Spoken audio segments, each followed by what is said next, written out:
Hello. David, thank you very much. Thank you to Arca for hosting us and gathering such an amazing group of industry leaders as well as family offices that are forward-thinking.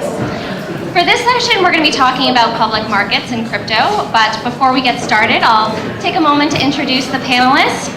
Jeff is the CIO of Arca Funds. Prior to Arca, Jeff was an investment banker, trader, and PM at Lehman Brothers, Merrill Lynch, and Citadel, and was also COO of Harvest Exchange. Arianna is a founder and managing director. Arianna has a strong fan base. Is the founder and managing director of ASP, a fund focused on cryptocurrencies and digital assets. For those of you that are familiar with Arianna, ASP was recently rebranded from Autonomous Partners. Paul joined Pantera in 2017. Prior to that, Paul was an option and CMO trader at Kidder Peabody and Drexel Lambert, and founder and PM at Spyglass Capital and QB Asset Management. And Ateet founded CoVenture and is PM with a trading background from a macro credit trader at Barclays, a macro PM at Blue Crest Capital, and a credit index trader at Goldman Sachs. Briefly, I lead our institutional team at Bitwise. Bitwise launched and pioneered the first crypto index fund, and I've spent the last year talking to hundreds of institutions like yourselves and CIOs, providing crypto education and also investment solutions in the crypto space. Prior to Bitwise, I worked with institutions at BlackRock within the iShares business, and was most recently helping lead Common Fund's institutional business across private and public markets in the West. The topic for today's panel is public markets, digital gold, crypto's role in guarding against market volatility. That is a lot. So what I thought we'd do is we'd actually break it into three separate sections. The first, public markets. What does that mean in crypto? How does it differ from private markets? The second is focusing on digital gold. What is the value of crypto and what is the investment opportunity there? And then the third is crypto's role in guarding against market volatility. What does crypto have to benefit in a diversified portfolio, especially with its low correlations? We have a fantastic group today. We have two microphones. I'm going to be interjecting a little bit. There's a lot of varied backgrounds here, so I want to just make sure that we're drawing out those points, and I've asked all the panelists to jump in, interrupt, and be as dynamic as possible. We're going to hopefully leave a few minutes at the end for questions, so please put your questions in the app, raise your hand, jump in. This is going to be a lot of fun. So with that, Arianna, kicking it off. You've been working in crypto since 2013. How do you think about public versus private within crypto, and how has that perspective changed over the last 6 years? So I would say a lot of it has to do with where we are in the market cycle at any given moment. So I think in general, both sides of the market have become a lot more robust in the sense that if you were thinking about, what do you actually want to buy in 2015, it's like Bitcoin and maybe the Ethereum pre-sale, and that's about it. But realistically now, there's thousands of assets which exist. Obviously, a much smaller subset is actually investable. But I think what's been interesting to notice is just the fact that people have a tendency to sometimes lose sight of the long term and really just be thinking about, okay, right now, we're in kind of a bear market-ish, we'll see what happens. But generally, we've been in a bear market for over a year, and so the attention has kind of focused more on the private markets because it's really fucking painful to be now down 90%, frankly, and so nobody wants to see that. But realistically, I think what we're going to see, and we got just a taste of this last week when the price of Bitcoin jumped 25% in a couple hours. The speed at which the liquid assets can appreciate, I think will really kind of. Hello? Okay. Will continue to surprise people, and now is the time in which you want to be investing in the liquid market because when things start to move, that's when the FOMO really starts to kick in. And we've seen in 2017 the crypto market appreciated by 33x. And so if we have another year like that, which I believe we will, it's going to seem very expensive not to have at least some exposure to the liquid side of things. Is this working? Aha. Paul, when we were talking last week, you said something a little bit different than what Arianna said. You were talking about how you think that a lot of the opportunity right now is actually in the venture space. So without stealing kind of the next session's show, being focused on the private markets, what are your thoughts on that?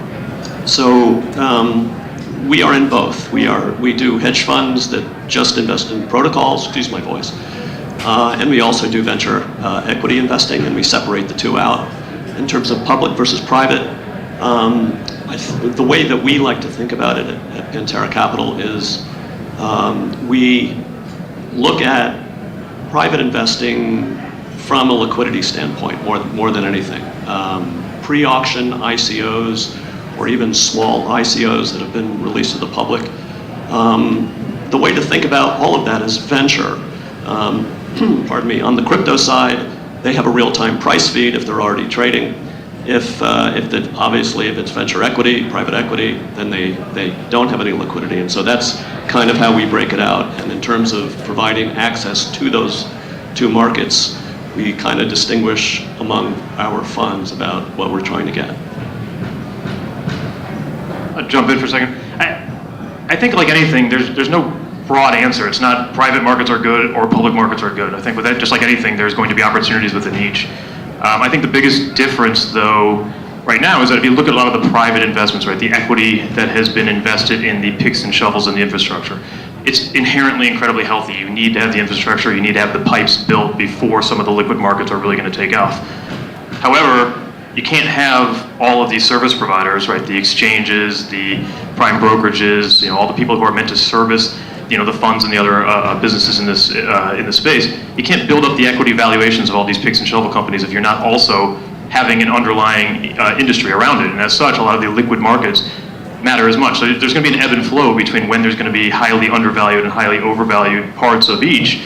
I think the one element of the the public or the liquid markets that is really potentially undervalued is that it gives you the right to change your mind a lot faster. When you're locked into an equity investment or into a private investment, there's going to be new information that comes out that you can't adjust to as fast. Whereas when you're in a liquid or a public vehicle, as new information comes in, you reserve the right to change your mind and to adapt to new information. And I believe that the space is moving so fast that you constantly have to evaluate and reevaluate everything that you're invested in. And the liquidity of the digital market space gives you that advantage. Actually, I agree with that a lot. The only use cases that we've seen for VC investing will be trading and speculation. So payments and then trading on one side and having velocity within the underlying token or protocol is pretty much key for how we like to invest at CoVenture. So a lot of these projects, they have very good ideas, but until some of the concepts are more proven out or we have an idea of a window for how we can have velocity in the underlying token or economics of the actual project, that makes it quite difficult. As you said, the beauty of the public markets is you can change your mind, you can change it instantly. And when you even look at the public market, 85% of market dominance is Bitcoin, Ethereum, and Ripple. So even there, liquidity is concentrated amongst a very small subset of the ecosystem. So it's always important to keep in mind how you think that'll evolve and how you think that you'll find underlying liquidity in time in some of these other projects. Maybe another distinguishing factor is if you invest in private equity, then you don't have to change your mind. You could obviously lose your money like everywhere else, but you have governance and you have businesses that are able to pivot, and they may pivot for you. So that's another distinguishing feature about and an asset about investing in the private markets through venture equity. Paul, another question for you, actually. You've said in the past that you have a love-hate relationship with gold miners. Is that transferable or equatable to investing in picks and shovels as it relates to mining Bitcoin and investing privately versus publicly in the space? So I spent the first part of this century, like 2000 to 2010, investing in hard assets and gold, and culminating in 2010. So looking at monetary policies, which obviously ended up being the catalyst, some might say, for Nakamoto's release of the Bitcoin white paper. Clearly, fiat currencies were not serving the needs, the interests of the people. That was how this whole thing started. And so just from the perspective of a digital currency to be used in either exchange or as stores of value, I think the best way to think about it is the digital gold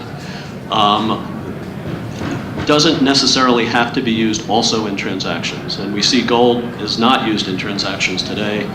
Does Bitcoin per se become the next digital gold? Well, yeah, maybe. It's scaled, it has a head start, but certainly no one wants to spend $10 million for a couple of pizzas.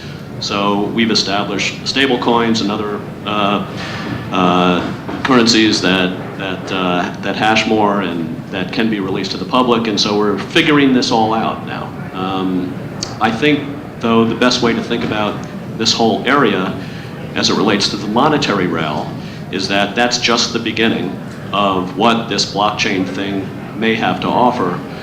When we look at smart contract tokens, that's really where the big growth is going to come, and that's really where the speculation, I think, is most concentrated. And that teases up pretty nicely for digital gold as an investment opportunity. Paul, you've also discussed Bitcoin as an alternative form of savings, a store of value, and how you think it will gain traction if it's well utilized from global savers. Do you think it will gain market share from fiat currency or gold? And what do you think the opportunity is here for it to transition from solely a store of value to also a transactional currency? I think we're going to have to distinguish among them. There might be a single-digit number of currencies that behave as digital gold and a single-digit number of currencies that behave as means of exchange around the world. When all is said and done, there might be hundreds that act as commercial use cases where they're necessary and can't be replaced by cryptocurrencies on the monetary rail. But frankly, we don't know how it's going to play out. And I think the only way to take a prudent approach to this market is to diversify among the potential winners in all their use cases, and keeping in mind that some will be like digital gold, which, by the way, is if it's a $7 or $8 trillion market and the entire crypto space is capitalized at less than 200 billion, there's plenty of room for growth in all of these three sectors.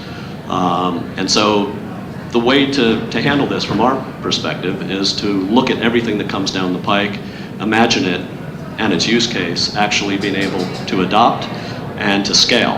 And if we think it has a reasonable chance of doing that, then we're pretty much agnostic about what space it's going to fill. Ateet, would love to hear your thoughts here as well.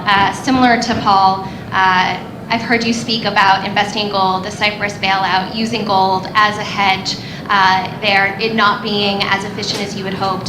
So really starting to think about Bitcoin in that context. So would love to hear your thoughts on it in terms of comparison or gold 2.0.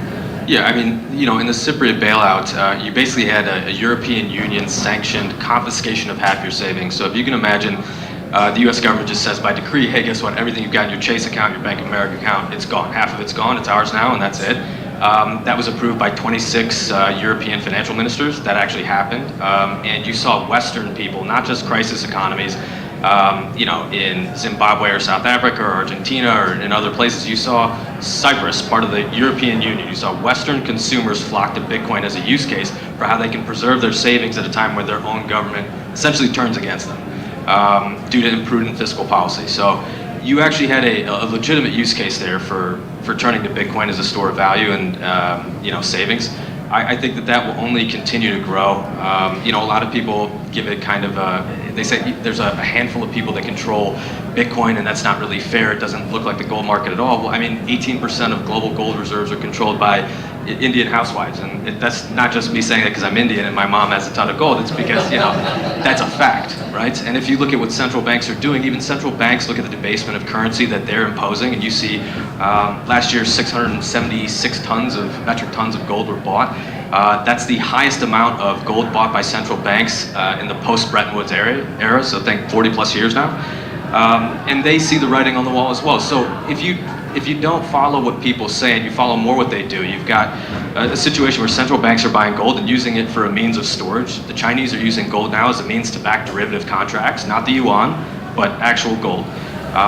You've got central banks everywhere pretty much getting involved in the game, and it's not just Western ones, it's emerging markets as well. And you know, the difference between Bitcoin and gold is obviously it would send a negative signal if central banks were to pile into Bitcoin. but I don't think that the supply-demand dynamics, the holders of it, et cetera, should, detract people from looking at it as an investment comparable to gold. Arianna, what are your views, especially given your longevity in the space, Ethereum having a very different use case, investing in the markets when Ethereum came online? What are your thoughts there? Yeah, I mean, I think the monetary use case, whether it's gold or kind of something that goes beyond gold, which I think Bitcoin does, has been an area of interest for me and my fund for a long time. So we basically have two main areas of focus. One is infrastructure, specifically financial infrastructure, and then the other is monetary use cases. And so that can be things like Bitcoin, and it can also be things like private money. And so I think we're kind of just starting to dip our toe in the water there. Interestingly enough, Bitcoin is still being used actually at a surprising number of actual transactions. So that's why I think it's important to consider it as, yes, gold, but gold plus, because it is pretty incredible, and I think this is often lost, that you can send, potentially tens of hundreds of millions of dollars across the world instantaneously to anyone on the other end, and that's obviously not really possible with, a boatload of gold. So in that sense, I think it's important to remember that this is, I think, something that goes beyond what just pure play gold does.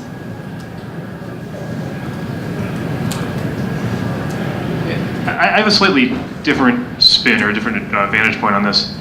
I don't really think Bitcoin or any of the digital assets that exist today are necessarily a medium of exchange or a store of value. I think they're all speculative risk assets right now that, if adoption and speculation rises enough to a level where enough people own this and use it, then eventually it can become a medium of exchange and or a store of value.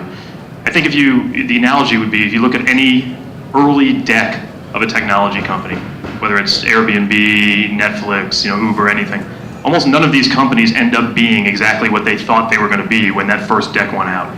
But they all gained some sort of adoption and eventually figured out product market fit over time. The difference here in digital assets is somebody writes a white paper, a group of people write a white paper, they immediately lock in what that use case is supposed to be the minute they come up with the idea.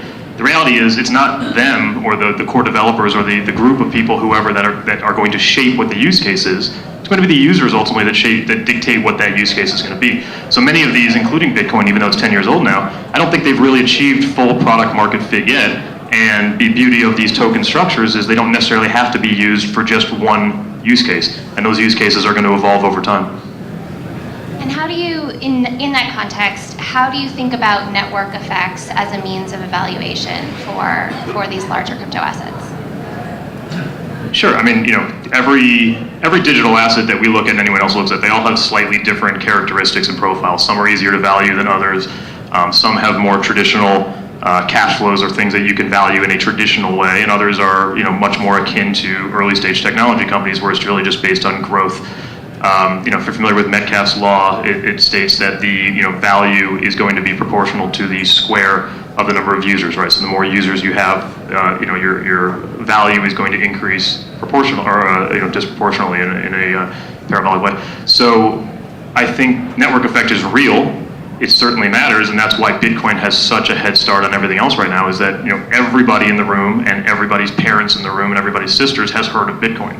Very few people have heard of the others. That doesn't mean that things can't change, but the network effect really matters with Bitcoin thus far, more so than others. Yeah, I would add that, in thinking about how to value these things, you have to first think about what you're valuing. And Robert Greer published a paper in, I think it was 97, called So What is an Asset Class Anyways? And so he basically looks at store value, consumable transformables, and capital assets. And I'm actually working on a framework that basically takes that and applies it to crypto. But one of the things I've realized in kind of starting to do this research and put this framework together is the fact that we really are seeing digital assets that fall into each of these categories. I would say at this point in time, given the fact that we're trending towards staking and a lot of new developments in that category, those assets which will be providing yield will fall into the capital asset framework. But the interesting thing, actually going back to that paper as it relates to Bitcoin and how that's seen as a store of value, is that currencies traditionally have fallen into that category, but it's also things like art. And I think people often come and say, oh, well, Bitcoin can't be a store of value because the price has come down, and nowhere in the definition of a store of value does it say that the price cannot come down. Prices can fluctuate in any asset class, and so I think that's something to keep in mind. I think early stage investors, regardless of what they're investing in, are looking for scaling, or else why do it? Because very high risk and hopefully very high reward on the other side. So scaling is the goal, and you could apply it to alternative or artificial intelligence or the next whiz-bang drug in pharma, or you could apply it to cryptocurrency world or the build out of blockchain. And so what we do is take a look at what incrementally is likeliest to scale, to be adopted, and then to have a reasonable chance at scaling. And that leads us to areas within the blockchain space. We toss out the great majority of them during the height, the 2017 height. We get 50 white papers a week. We invested all in a total of 40 out of 2,000 plus, and we still own it. And that's on top of 44 total venture equity businesses that we own. So you've got to be very selective, and you have to have, I think, a sense of what's reasonable to assume will likely scale. Exchanges, crypto exchanges, were a very good example of what had become businesses that generated, working on 90% operating margins, generating wonderful revenues and earnings. And lo and behold, they're the ones that are being rolled up. And we've had exits in our venture funds as a result. 11 exits out of 44 investments. So you have to really have a point of view, I think, about what is likeliest to be adopted and then scale first.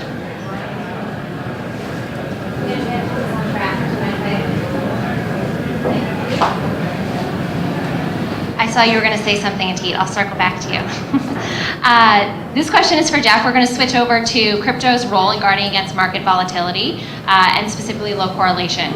Jeff, you've written a lot about how the average portfolio is 100% long the financial systems. In your conversations with family offices, how are they thinking about crypto as a diversifying asset in a portfolio? Sure. I think pretty much everybody here, or maybe a lot of people here, have heard some sort of narrative of you have to own 1 or 5% of crypto at some point. The reality is I can't say that. I've seen all the back testing, I've seen the data, it makes some sense, but I'm not a financial advisor. It's not my job to tell you how to allocate your money. What our job is as asset managers is to help you understand the risk profile, help you understand what this asset class offers in terms of return potential as well as potential risks, and then you guys have your own models or your own advisors who help you dictate what the appropriate allocation should be. What I can say is that it's true that the asymmetry of this asset class is real. I mean, it's much like a call option where your downside, but the upside is fairly infinite. And as a result, there's certainly a reason that people like to speculate and people are looking at this asset class to diversify a portfolio. And correlations to traditional asset classes like the S&P or other global equities is incredibly low. It's actually near zero. So it does make sense as a portfolio diversifier. But again, I don't think it's the manager's job to try to tell you what the allocation is. It's our job to help you understand the risks. And the analogy I like to use there is, if you invest in a healthcare fund per se, you probably don't know everything about hospital admission rates, Medicare reimbursement, how a drug patent trial works. You just understand that healthcare makes sense in your portfolio, and then you find a manager or you find a product that will help you gain that exposure. There's somebody out there who knows more about that than you do, and you're willing to accept that.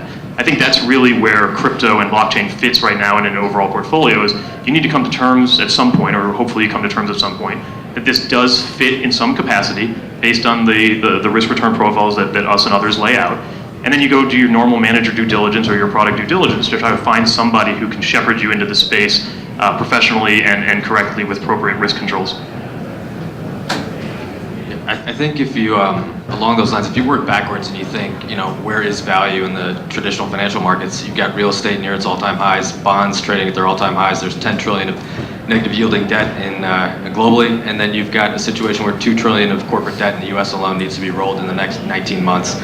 Equities as well, in the U.S. at least, near their all-time highs. So you got a situation where it's a question of, with an asset class with such a small market cap of 180 billion, of course there's going to be volatility. It's very, very small compared to more traditional asset classes.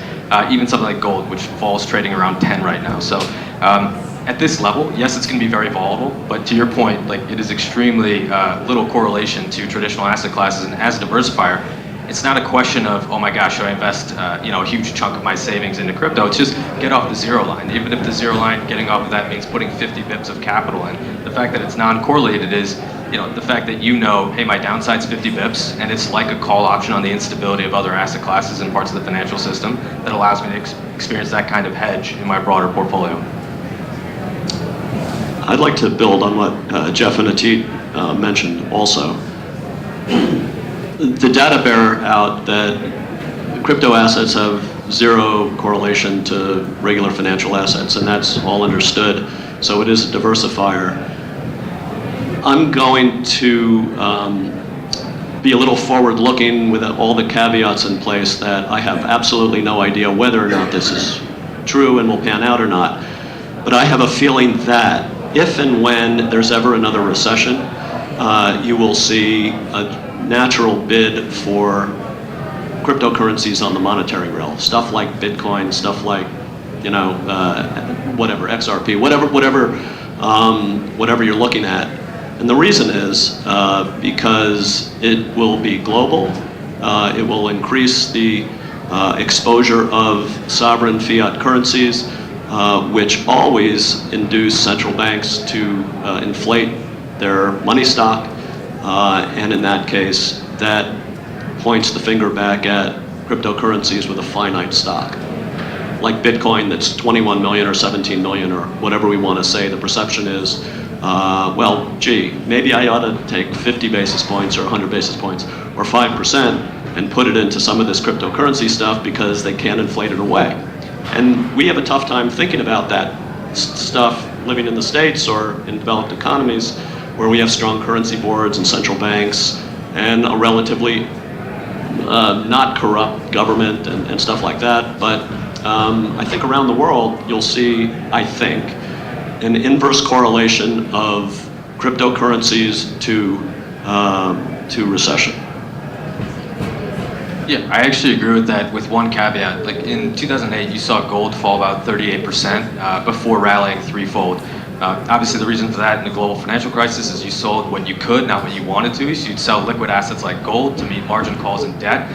Something similar could take place in Bitcoin. You saw, in the last quarter of the year, you saw it fall 55%, with the S&P off 22%, I think, from September through December, while gold was relatively stable. So, in these recessions, it's important not to look at, okay, what did gold do today? What did Bitcoin do today? What did the S&P 500 do today? It's more looking at it in a broader time window. Because Bitcoin is highly liquid and it can be used to raise cash in a moment's notice, it's not crucial to look at it on a day-to-day basis in a recessionary environment. It's more to look at it through a slightly broader time window. And I think that's where you will see, to your point, you will see it move in as a store of value. You will see people start to diversify away from that. And you'll start to see, some of these headlines that have been accumulating for a long time start to actually matter. There are days where the Japanese 10-year does not trade. So the second most liquid government bond in the world does not trade some days. On average, it's 2 times a quarter. Just think about that, right? So there's fragility in the leveraged loan market, in the corporate bond market in the US through ETFs, et cetera. I could go into that detail for hours, but this will start to matter in a recession. And it's important that when that happens, you don't just say, oh, well, the S&P fell 5% today. How come Bitcoin didn't rally 5? It doesn't work that way. Because of people's personal underlying needs for liquidity, it will have a slight offset, and it's important to keep that in mind, especially in an asset class this young that only has a $180 billion market cap. I think Ateet makes a really good point there too. We talk about the uncorrelation of crypto, and it's true, but in times of high stress, everything goes to correlation 1, at least in short-term, short-term bursts. I think the difference here with crypto and why it is so interesting as a diversifier, though, is, and the reason why I say, even if you're 100% cash, you're still 100% long the financial system, is we actually don't get as much traction with younger investors as you'd think. We really get more traction with older investors who remember 1998 and long-term capital management. They remember the 2001 crisis. They remember the banking crisis 08, as well as even the sovereign CDS blowing out in 2011. And everybody who went through that remembers that you spent less time actually analyzing your investments and more time analyzing your counterparty risk. And that kind of systemic risk can seep back into these markets at any time. And the people who have lived through that enough times really understand that crypto does operate in some ways outside of the traditional financial system. And if you can pull your eyes away from the screens and not look at the media narrative of how high crypto can go or all this asymmetry, and look instead at the downside of what else is out there, it does make sense, again, in some size, to have some of your assets outside of that system, just in case that systemic risk creeps back into the markets. All right, we're going to pause there and see if we have any questions, either by raising your hand or from the app. Yes? Sorry, my question's on, I guess, the point of risk versus reward that came up with Paul and Arianna. So I guess, how do you guys think through separating like actual residual returns versus kind of just being levered to the crypto market as a whole? Obviously, in equities, there's multi-factor models, etc. Without getting into that too much. But you guys think about attribution, but then also as it relates to portfolio exposures and sort of managing bets that you don't want to be making versus the ones that you do. Well, I think correlations in crypto. How do we think about kind of correlations in crypto beating the market versus separating out from what you want to own and what you don't want to own? I think a lot of it has to do with where you are in the specific moment in time. So for example, if you look at November 2017, correlations were actually quite low. So that was a good time to be actively managing and picking and choosing what you really wanted to have in your portfolio. For especially the beginning, but a lot of 2018, correlations were actually very high. So basically, everything was going in the dumpster altogether. I think what we're seeing now is again, things starting to break out. So for example, Litecoin's had a crazy year, Maker's doing really well. There are a number of assets that are really starting to kind of step out. And so I think you kind of have to look at that on a very short-term basis because it's not consistent over time.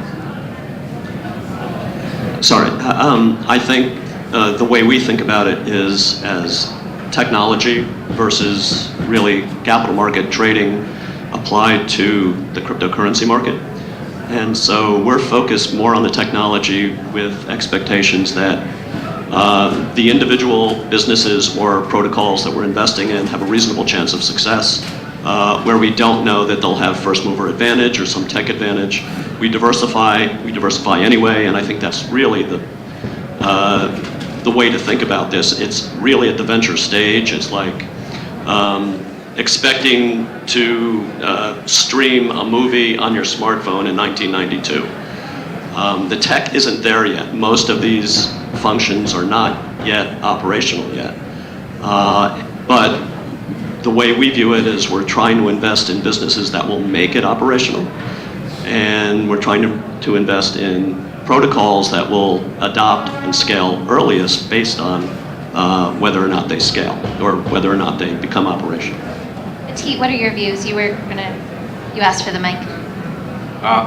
For us at CoVenture, we look at attributing, what alpha we bring to the asset class, and that's in the form of trading. So the usual KPIs of Sharpe ratio, hit rate, triggers in certain trades, et cetera, and we compare that on a pure form basis to the coin itself. So if we can outperform it, there you have it. That's how you know what alpha you've brought relative to beta of just holding Bitcoin or a basket of currencies.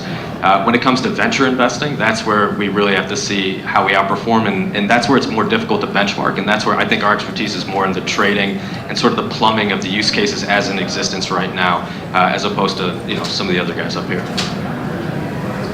Yeah, also just really quick, if anybody listened to the panel with Vision Hill and Elmwood and some of the fund of funds, you recognize that this is more than just are you invested in crypto or not. There are different sub-strategies within crypto, and as you can see even with our panel here, there are managers who have very different skill sets. The venture type investment is very different than an actively liquid trading strategy. The venture folks are very good at seeing the future and very good at buying stuff with longer term horizons. They may not be the best risk managers or the best focused on VAR on a daily basis. Those of us who have had experience in capital markets and in trading and liquid strategies like Ateet and myself are much more focused on portfolio level VAR and beta and risk reward of each individual position and how to maximize and minimize that risk, or maximize the return, minimize that risk.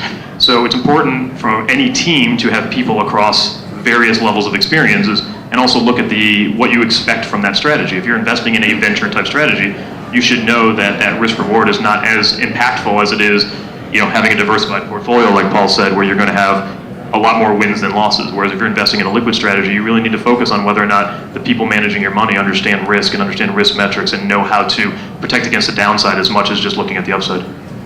One question from the crowd, and it's effectively a question that one of my friends who runs another family office had asked many managers. About 2 years ago, he met with about 30 different managers, and he asked them, what security, this was equities, what equity would you want to be holding for the next 10 years? And off of that, he actually created a pretty good fund. And so it was a pretty interesting exercise. And someone just asked effectively a similar question. If there was one token right now that you could hold for the next 10 years, what would it be? I don't normally discuss publicly certain individual investments, but right now, with the facts we have today, it's probably Bitcoin. I mean, that is the most well-known, the most well-adopted. If you had to buy something and hold it for 10 years and never let go of it, it would probably be Bitcoin. But again, part of the reason that some of us focus on the liquid strategies is simply that more information is going to come in, and that answer may be different in 6 months or in 12 months. It's a protocol called Augur, or REP is the token, but Augur is the underlying blockchain. It's a prediction market that can not only, allow developers to develop markets on it, on who's going to win the World Series or who's going to win the next election, but also what the price of Apple stock is going to be in the next Tuesday. So it's potentially very disruptive across the board, where peer-to-peer risk management, peer-to-peer wagering, peer-to-peer market making can come to fruition right now. It's very slow and clunky and expensive, but it is operational. And once it is allowed to scale, we think it could be really world-changing. We might need to have speedier answers given that we're about to run over. And I have one final question for the group that'll also be a one-word answer. Yeah, for me it's going to be Bitcoin just because it has the liquidity profile where you can size up and get in and out of Bitcoin to fiat as quickly as need be. So my working capital base is always going to be the US dollar, and as such I need to know that I can get right back in and out as need be as the environment changes. Yeah, I mean, on a risk-adjusted basis, the obvious answer is Bitcoin, but I'll say something else to keep it interesting. I would say Maker. I think that's one of the projects that is actually, I would say, aside from Bitcoin, it's the only thing that actually has product market fit in crypto right now. So if you don't know what that is, come find me or Google it. But yeah, I think that has an addressable market that is literally the size of the US dollar, potentially. Not surprisingly, I'm going to say the BitX, which is our index fund. I don't know who's going to be the winner, who's going to be the loser, so I want a diversified approach of the top 10 liquid assets. Good plug, well paid. Had to get it in there somehow. Ateet, you once said it's just a number on the screen. With that in mind and the scenario analysis and modeling you do, I'm interested to hear one-word answer from everyone. What % of your portfolio would you put crypto in? And just down the line, everyone a %. And we'll close with that. One number. One number. Mid-single digits, depending on your liquidity profile. I'd agree. Mid-single digits. 100%, because I'm a crypto manager and it's not my job to tell you how to allocate your money. My personal investments would not be 100%, but in my fund, that's what we do. Yeah, I mean, for me personally, the number is north of 90%. I would say for the, gotta walk the walk, right? I would say for people who are starting to dip their toes in the water, start in single digits and then move up from there. But I really think that this period in time is going to be looked back upon as a moment in which, on a risk-adjusted basis, it will look obvious later on. Right now, it still feels very risky, and prices have come down. There's a lot of uncertainty, but at this point, I think it's really an inevitability, and most of the world hasn't realized that. So if you catch on to that before, your downside is capped, but your upside is pretty much unlimited. So. Thank you so much to all the panelists. Thank you for joining the public session. Don't get up yet. I want to first thank you all for that. And then secondly, I think it's really important to start to get some information from all of you to help us as managers and people that are in this space. So again, please go to Slido, SLIDO.com on your phone or on your smart device right now. You don't have to download anything, and put in V328. I just put in a new poll. Over the last 12 months, my opinion on digital assets has improved, worsened, or remained neutral. This kind of information from you all is really important, as we're looking to investments and we're looking to opportunities and to products to service you all. So please do that. And then we have a 10-minute break. Thank you to the panel again. And we have a 10-minute break right now before we start the private market panel. Thank you, Martha.